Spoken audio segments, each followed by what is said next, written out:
or either one. Those are the Maybe same. we got it updated and we just didn't get it. does say Forest Service.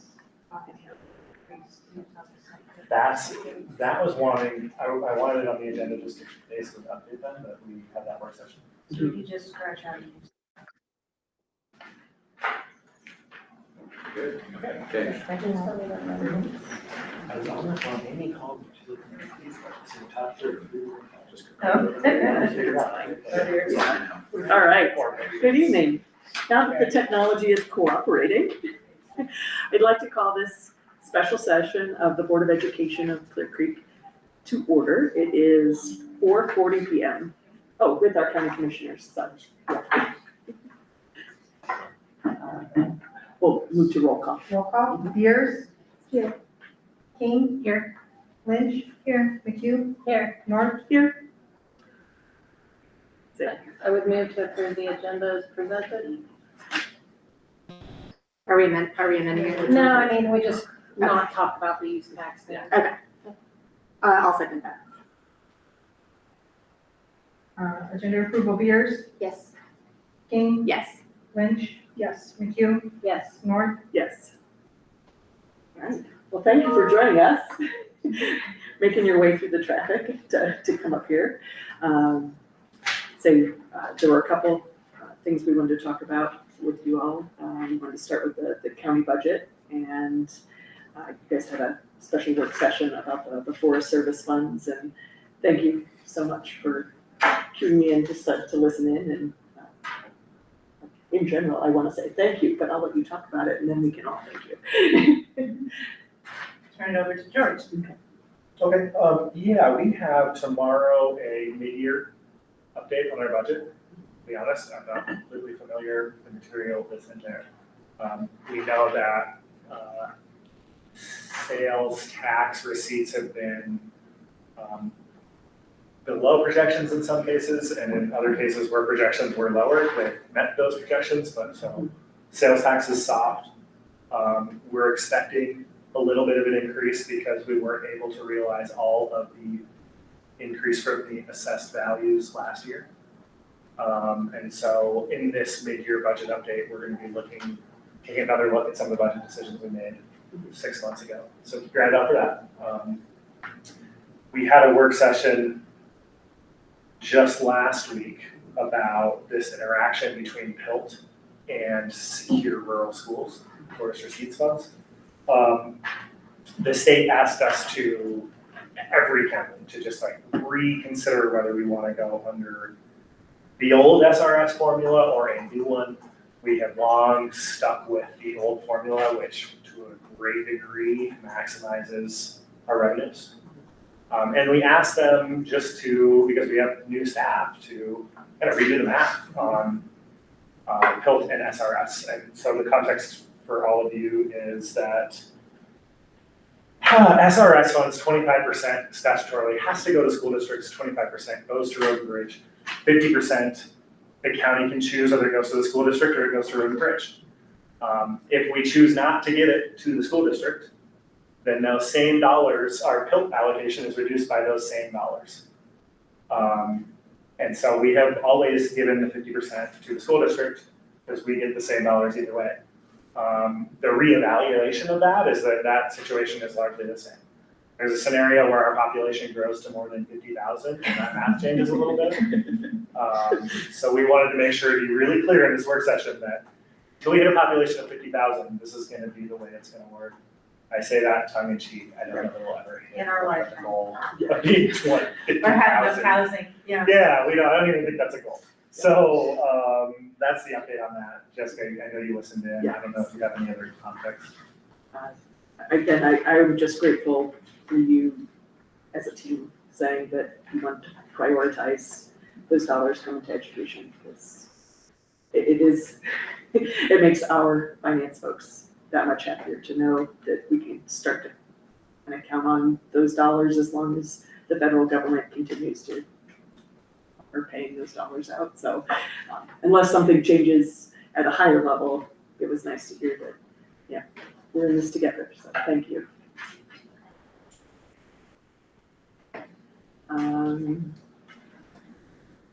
And then it just, you just kind of referenced that, but,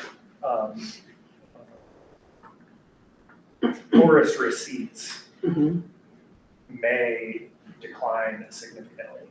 Bill reauthorization also is a constant political football. I think that's kind of what you just referenced, but I wanted to be just real clear about what that would mean, right? It is the SRS funds that you all get, and I don't think that forest receipts are in great shape right now. But there is now, and you can go find it yourself, or if you're curious, you can just email one of us, we can get it to you. A very detailed memo about the interaction of these two funding sources. You guys can get all the way into my city. If you're having trouble sleeping, it'll help. So you guys wanted to hear about our upcoming ballot measure. We're gonna be talking about it more tonight. We had another round of surveys just come back in.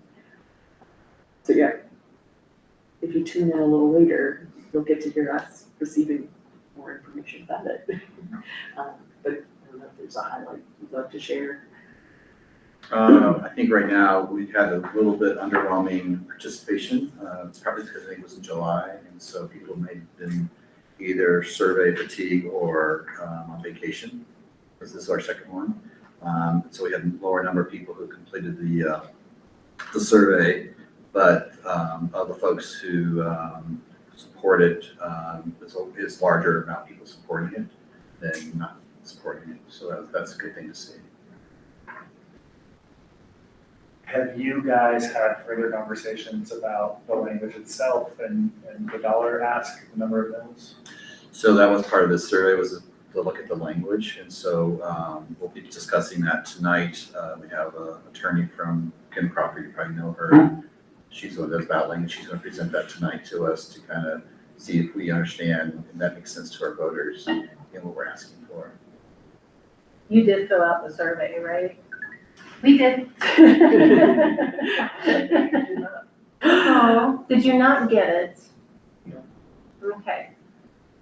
Was this supposed to come in the mail? Well, it came to text, it came to my It was just a text postcard with twice, that then QR. it You got a went to the postcard. mail. You have a I postcard? got, we got a postcard. We got the postcard, but no. That's funny, Okay. because we probably get our mail the same box, oh, you get the same box, and we did not get the postcard. Oh, really? And I'm the one to pick up the mail. so- Oh, okay, well, it depends on what address they have us, because we also have a PO box, and I'm not sure which one it came into. Okay. It just seemed like a weird anomaly. Yes, that's right, and we run into each other's mailbox. Yeah. And I'm only representing 50% of my household. Well, both of you. Yeah, but Peter and I both filled ours out. Thank you for that. You're welcome. But yeah, we definitely saw a higher percentage of females responding, so. Oh, interesting. Yes. So maybe that speaks to who checks the mailbox more. Yeah, so you just had questions about the amount, the number of mills that we were. Yeah, just the amount, the conversation, it seems, I know you all don't, you're not gonna predict here how your vote might be, but it seems like we don't have two more additions to the ballot to add to all of the statewide measures. Out there's on ours. It's gonna be a very long ballot this year. Right, there's like 5,000 from the state side, so. And you know what we're up to, what are you guys up to Countywide, for the ballot measure? we're looking at a lodging tax Oh, okay, increase, because the stats we've gotten from all of our safety professionals is that the majority comes from the 10 million visitors we get a year. You know, both the law enforcement activity as well as EMS, as well as starting fires in the forests. So we're hoping that with an additional lodging tax, that will give us more money to spread around, both for childcare for our workers. So they'll, hey, yeah, yeah, I might like to be a professional firefighter in Clear Creek if my family can move here, have housing, and have childcare. So, yeah, we also sent out a survey. We have a survey on the streets that might help. I did see that come via text. Okay, oh, good, that's great. I did see that one. Yeah, and it's doubling, so it's going from 2% to 6%, the voters approve it. It would, the work session that we had on it, we were talking about doubling our childcare investment, stabilizing our housing investment so it can grow like that, people need to get cost of living increases, et cetera. Stabilizing our marketing investment, and then putting about half of the revenue from the increase into what was discussed in the work session was likely public safety. This is our best tool for visitors to offset those public safety costs. It was like 10, 20.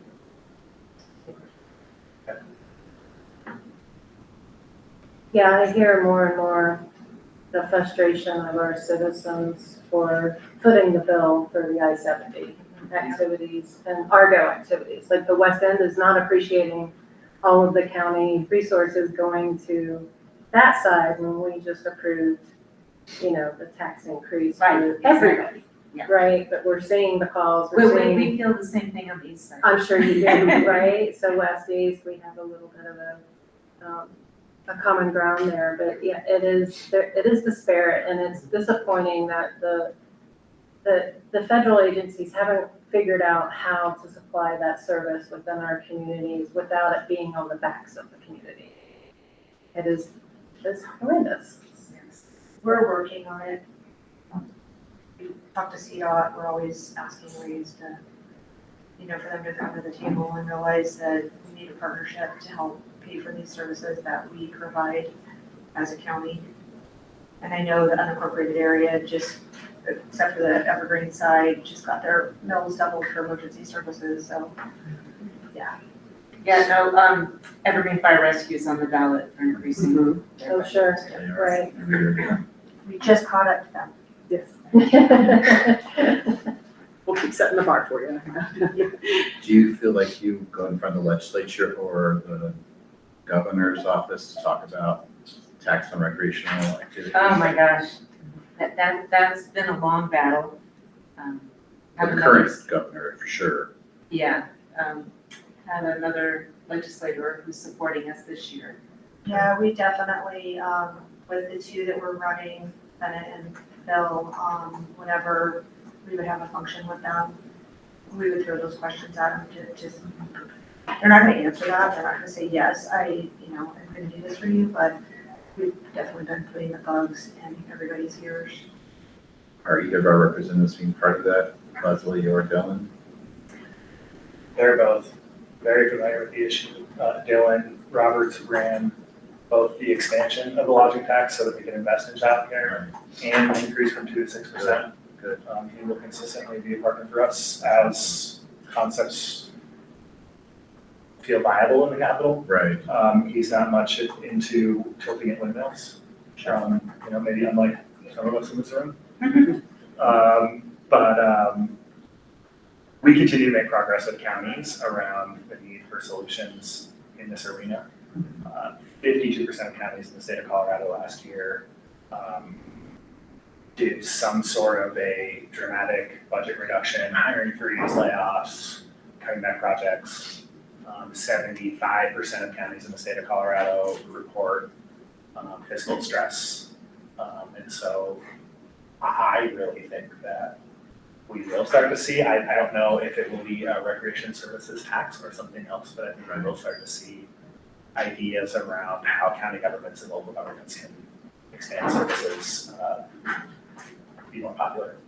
Or even Also maintain made it a services. priority Yeah. of our different legislation groups to look into different ways to get us the tools that we need. DCAT, CC4CA, and then Right. CCI is a little bit tougher, but they are all definitely very well aware of the rural tourist, communities, the resort communities, of what they're dealing with. There's just a lot of money fighting it too. Yeah, and Clear Creek's problem is that we have so much federal land, we have so much vertical property that, you know, a place like Jefferson County can expand, you know, they can bring in more business. And we have lots of people saying, well, why don't you bring in a data center? Like, one, we don't have the water, and two, where exactly would we put it, you know? It's like we don't have spare flat land all around. So we have to be creative and, you know, when I first came into this job, it's like, we're a recreation economy. What do you mean we can't tax lift tickets? I'm like, if I go buy $100 lift ticket, I'm not gonna not buy it if I have a $2 or $3 tax on it. I mean, I just don't understand the pushback on that. So, anyway, yeah, the Vale is not in support of it. But I don't think they would lose money to help our poor little communities provide services for their guests. So these next two kind of go together, update on Lookout Mountain Water District and then the fire suppression system grant applications. So Jody, correct me if I'm wrong, Marianne, correct me if I'm wrong. I always will.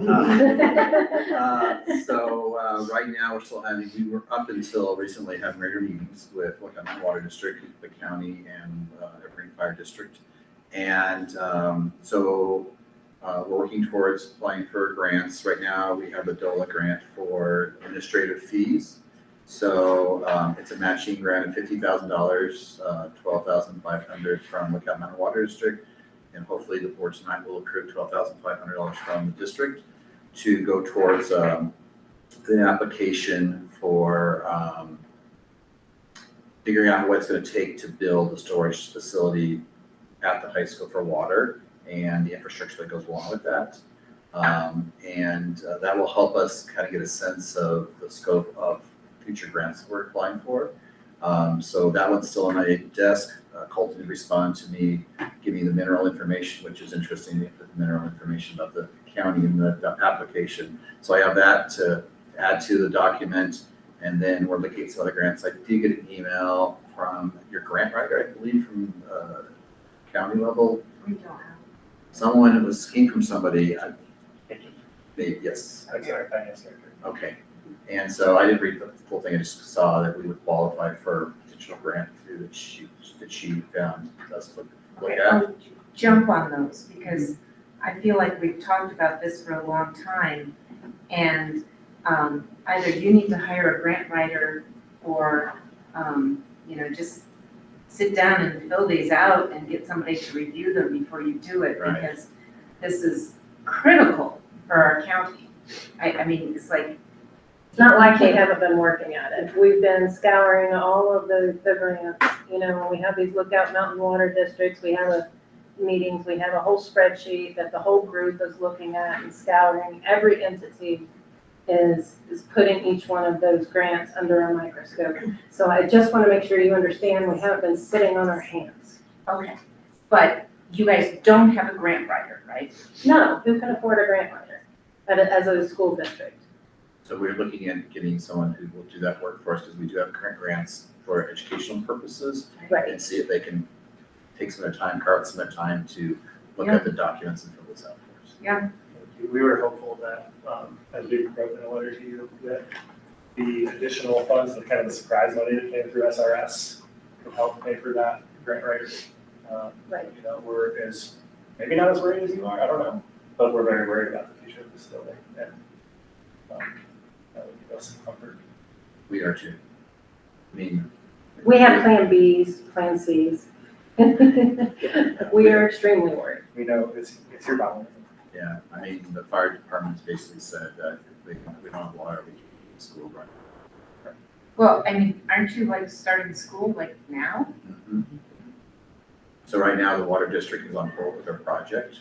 We got them to hold off on the project until next year. Oh, as wow. part of the negotiations. Right. I hadn't heard that. Yes, and they are helping us even with some of the grant applications that we are working Right, so on. they're- They have literally come to the table. And I'm the engineers so helping happy. us. Yeah, the We've done a engineers lot of helping work us. too. Okay, But also know that Lookout Mountain was doing this work for years before they started the project. I know they came to Jody and asked for her support before she was a commissioner and said, hey, we know for us to do this, we need to have a water supply.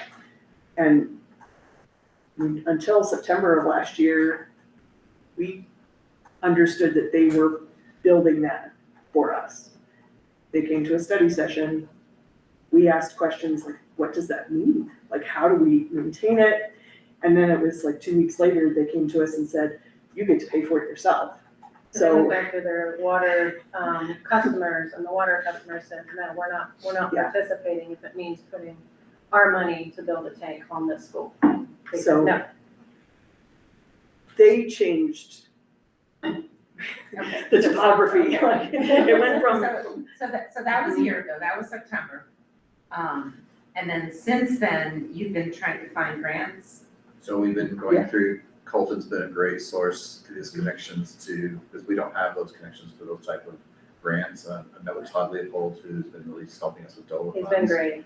So, He's checked. yeah, he's been very supportive. So we're going to go forward. It's pretty much certain we're going to get this grant for administrative costs. So we actually have an idea of what the actual cost for installation and building the water storage tank is.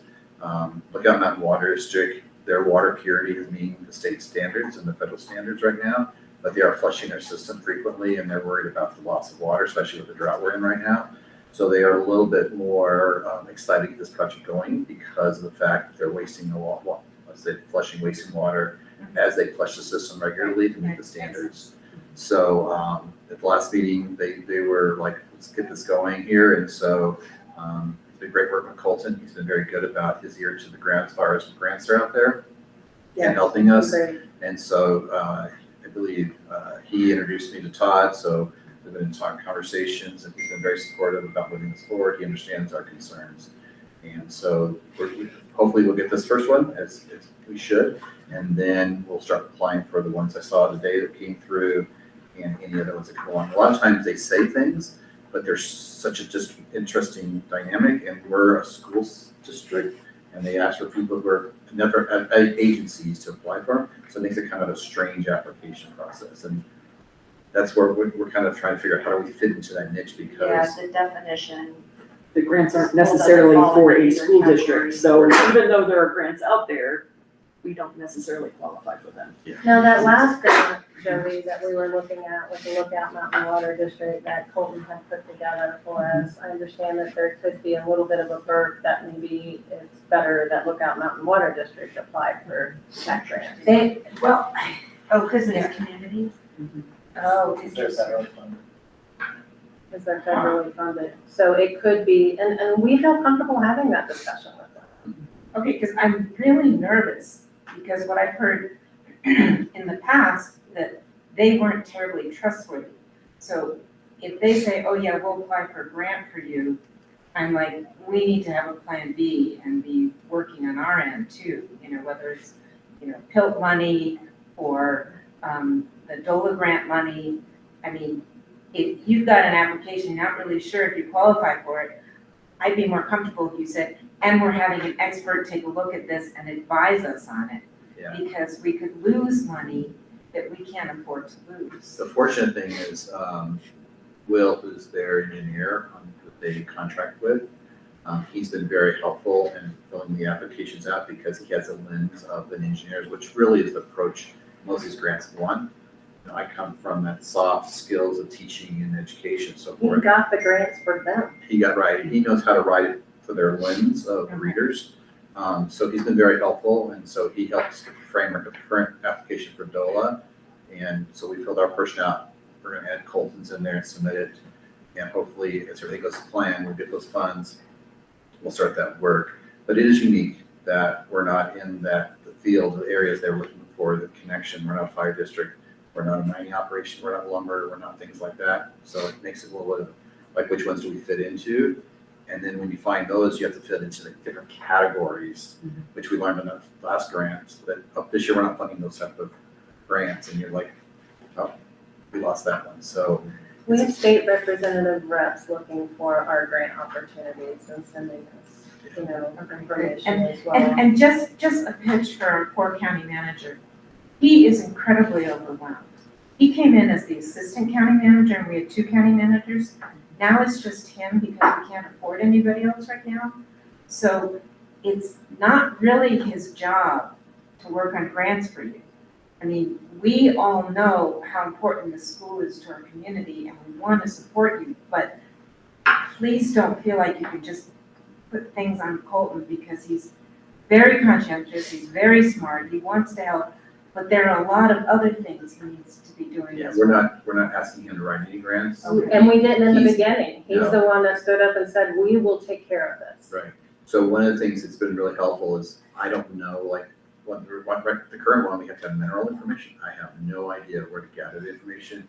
He was able to pull that information together, so we're gonna add it to the application. So we're just all doing our parts because we each have a different knowledge of what we're working with. So he's been very helpful with that. And once he sees grants come across his desk or Nikki's desk, they forward it to us saying, this is really a good one, we qualify for.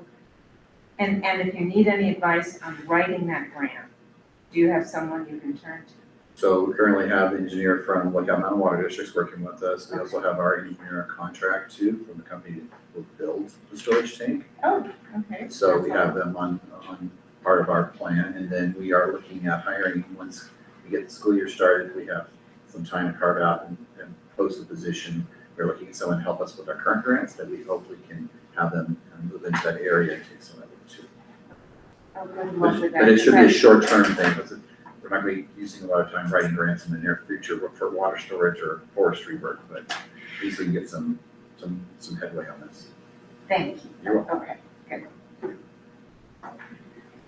Say, any other information about Pilton SRS? No, I think that was. I think we covered that too, but, Yeah. new enrollment attractions. I'm not That quite one. sure how that got translated. Okay. That was one of my requests, and I think also Jody's request, Mhm. to find out what you're doing to attract students to the school. So last year, so just over a year ago, we propped up a new parent and community. Thank you. So the enrollment task force, so it's got representatives from each of our schools and just across, yeah, to show up at all of the community events. And they put together some amazing, like, one-page flyers, one for elementary, one for the middle school, high school. They have been at, last summer, they started this summer, they've repeated, being at all of the community events. They'll be at Rapid Grass, they were over here in Evergreen for the music festival. And just, like, calling the families that left, asking them why.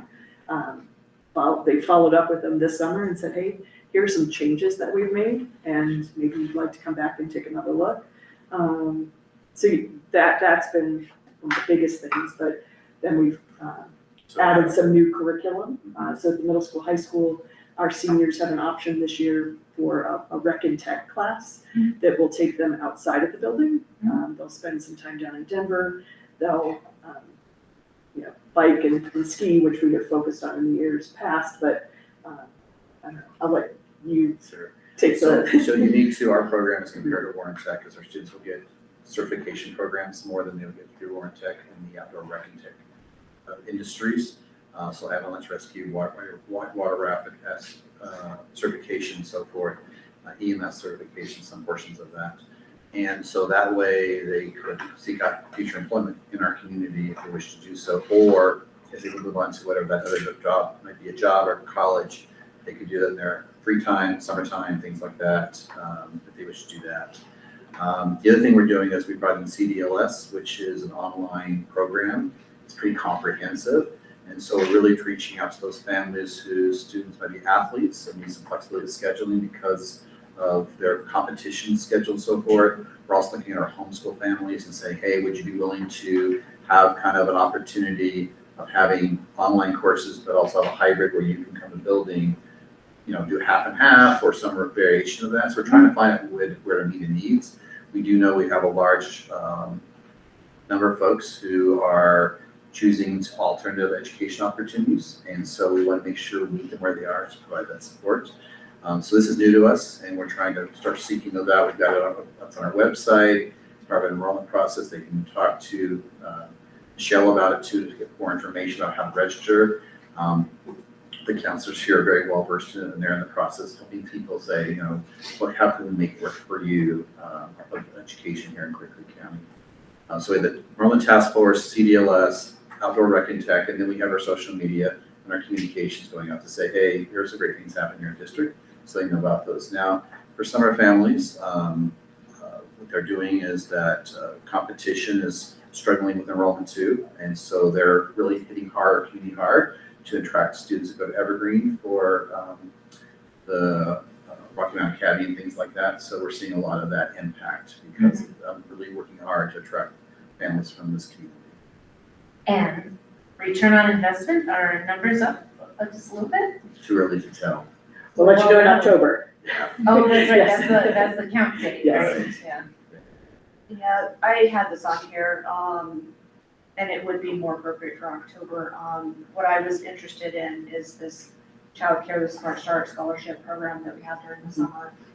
How that is affecting, this is now, will be the third year of, trying to retain and attract families here from infant to, 5 years old, how that's helping you guys out, or so we can see, or do you know if the kindergarten registration?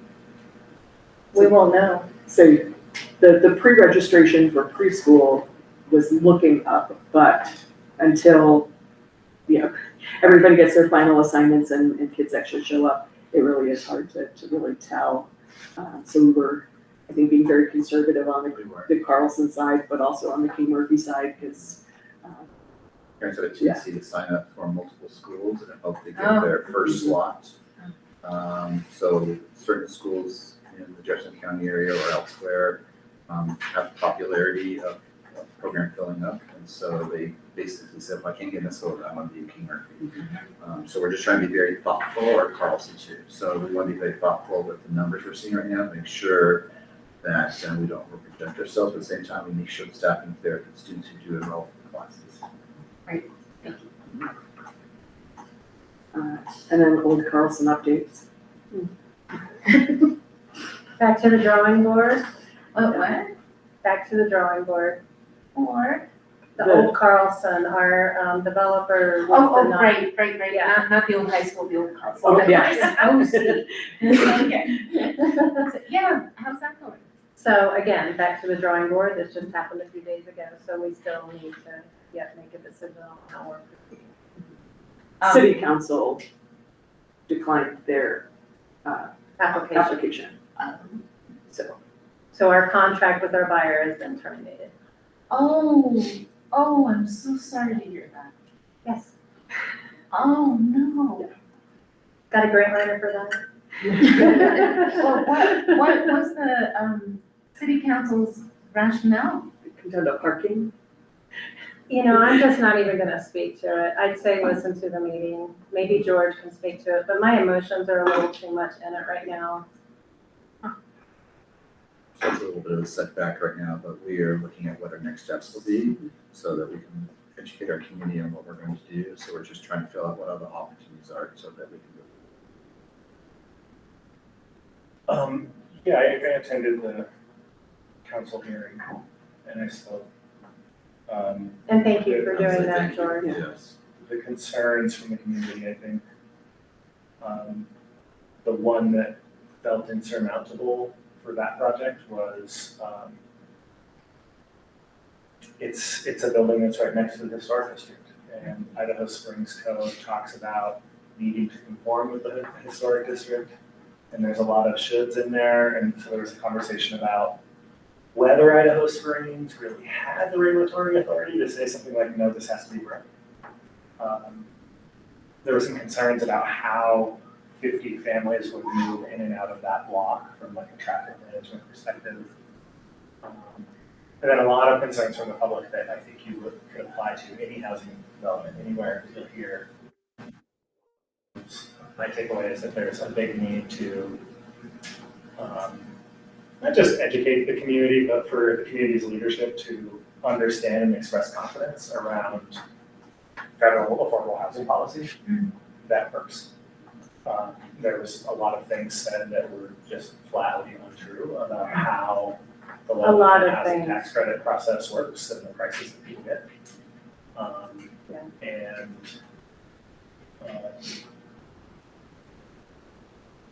the reality is that that is a site that is zoned for a type of building, right? And as a person that lives across the street, I don't love the idea of having, people with a permanent view through my windows.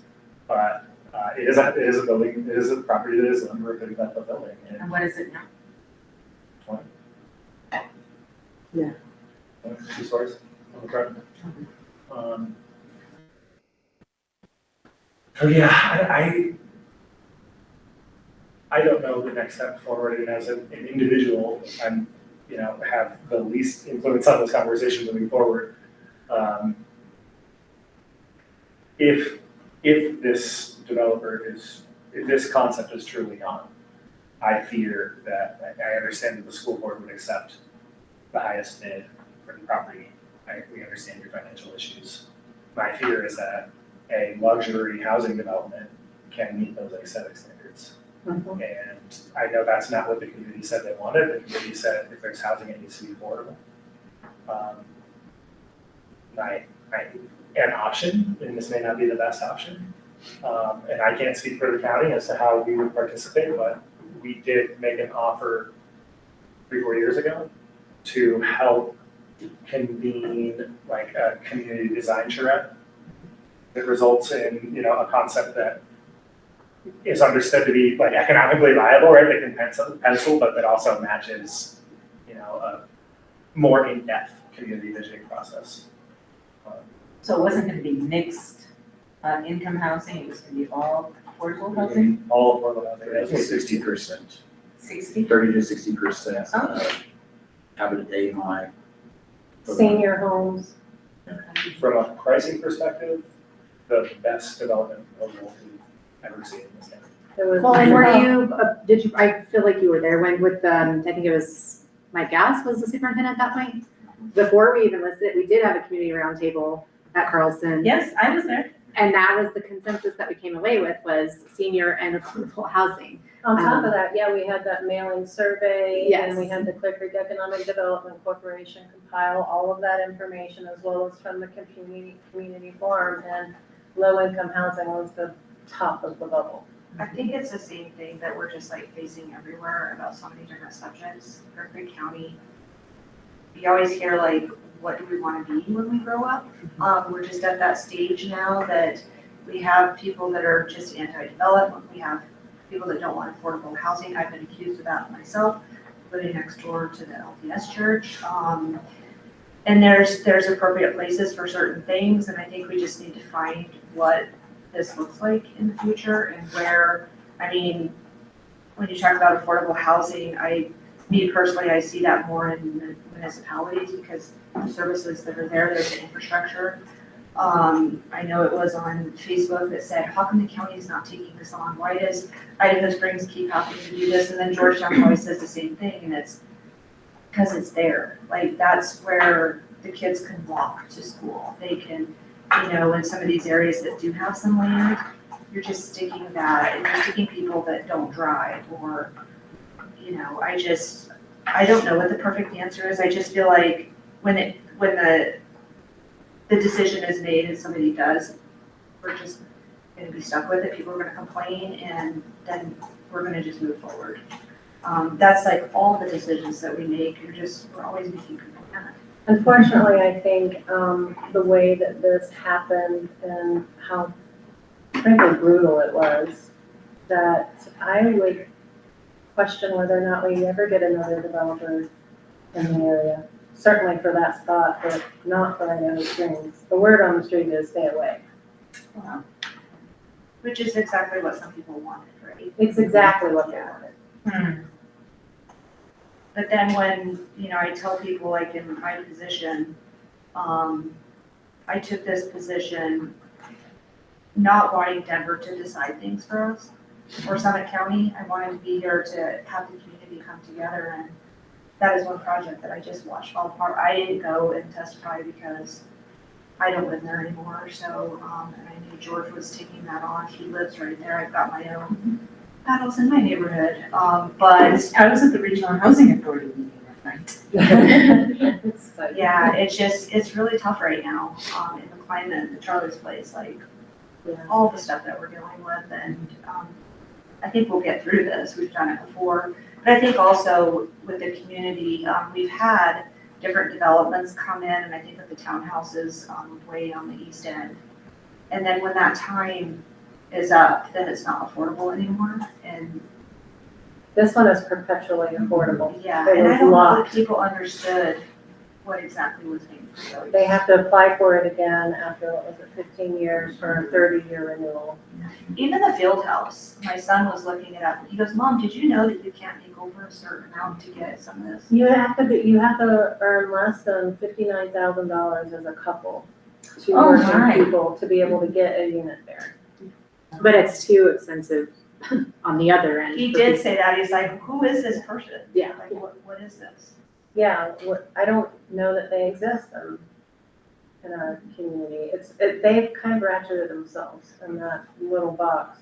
That's why our housing needs assessments don't say to build middle income housing, because our economy isn't asking for middle income. And so, I mean, Fieldhouse definitely spoiled the water for a real affordable housing project. But nonetheless, here we are, and I hope part of the message you're getting from us, or realizing from us, is the day before we signed the letter of support for Chapel, we continue to be advocates for affordable housing. Obviously, we are going to defer to, where there are proposals in other jurisdictions, we're going to defer to them about their aesthetic standards, their siting, all that stuff. Sure. And we're going to continue to try to find ways to be effective partners. Obviously, didn't come through this time, and talk about a whole lot of reasons why, right? Including Education, I think you touched on it. We need to educate people, right? People don't understand that the field house is a totally different scenario than what we were looking at for this particular project. When they say that this place only has 30%, and then you hear the majority of people say, why would we even want that? This one isn't even filled. Like, there's a gap, and that's just touching on one particular subject. But I think, education of the community on what it is where it kind of fell. and I don't know, I look forward to hearing, as you guys figure out your next steps, I assume it'll be back on the market. Look forward to hearing what happens next. Stand by. Sorry, what did you say? Stand by. Stand by. How about future agenda items? Let's see. Well, is that, we meet in October now? So Hopefully after November, we get the numbers, or no? We can November. give you preliminary numbers, we can't give you the state count. I think our meeting's in November. It's in November, I mean, I'm just wondering if this is working, what we're doing. I can tell you I've enrolled a lot, Oh, good. but we also I have, moved 6 to the county. but we do have, we are losing kids too, so a lot of times it just balances itself out. the seniors that graduate are not being fully replaced by kindergartners, but we're working on it. Yeah, student counts. We'll reach out as we get closer to. The next meeting is scheduled for November 10th. Thank you. Oh, okay, good. Is there anything about the county's operations, like, I remember a couple meetings ago, you said, we want to know what you're doing about housing.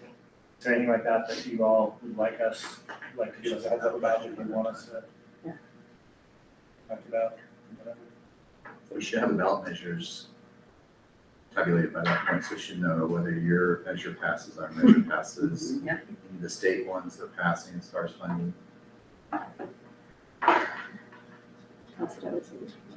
All Yeah. the ballot Long things. one. Yes, for sure. Everything that we're going to benefit from after the election. That's what we'll talk Yes. Yeah. I'm a glass half full, even if I'm defeated. Do you all take positions on ballot measures, on No. statewide initiatives? Well, no, we absolutely have. We did on the library district and. Yeah. So, We've done the letters and supports and resolutions. The school lunch. Yes, we did that one. I'm guessing you'll be supporting the CEA initiative that was referred for education. Right, that one makes a lot of sense for us to participate in. Graduated tax. I was gonna say that, if you take that one up, I think you should take up your graduated tax. They just turned in what appears to be enough signatures. Yeah, I know they were, 160 something thousand. Really? Lower taxes on 97% of Coloradans. Raise taxes on Coloradans that earn on their 500,000 in first dollar. Raise taxes there. What is first one? Like, not on the first 500, Oh, but on 500,001, okay. your taxes. then your so tax now will we go just up. have to make sure we make $4.99. Yes. Yeah, okay. Watch that I'll ATM. tell the county, I gotta keep myself. And raise $2.7 billion for education, childcare, and healthcare. So I would encourage you all, if you're gonna weigh in on the CEA measure, to weigh in on the graduate income tax measure. Our board has not taken up any of these measures now that they're on the ballot. We did support the graduate income tax as a concept last fall. I love talking about the graduated tax and then people are coming back like, why would you do that? Why would you not want your taxes lowered? I don't understand that. The tax rate, the final tax rate in the highest bracket will be lower than what the highest bracket tax rate was before Tabor passed. Wow. So this is, this is like a little baby step towards, and it's more of a response to the feds, right? Cutting taxes on the wealthy and funding that by increasing the deficit and reducing healthcare and education investments. So this is just kind of Colorado saying, no, thank you, we think we'll keep our service. I mean, I do appreciate the firemen showing up. Yeah, yeah, me too. Keeping these things open. Yes. All right. Okay. Well, So I would move, I would make a motion to adjourn this meeting. Sorry, I'm eating my hair. Yeah. I'll second. Beard, Yes. King, Yes. Lynch, McHugh, Yes. North. Yes. Thank you all so much. Thank Thank you, great you. conversation. I hope the Really drive-in appreciate back that. is. Yeah. Yeah, oh, you guys, oh, yeah, I'm gonna run into it, like, no. I have the most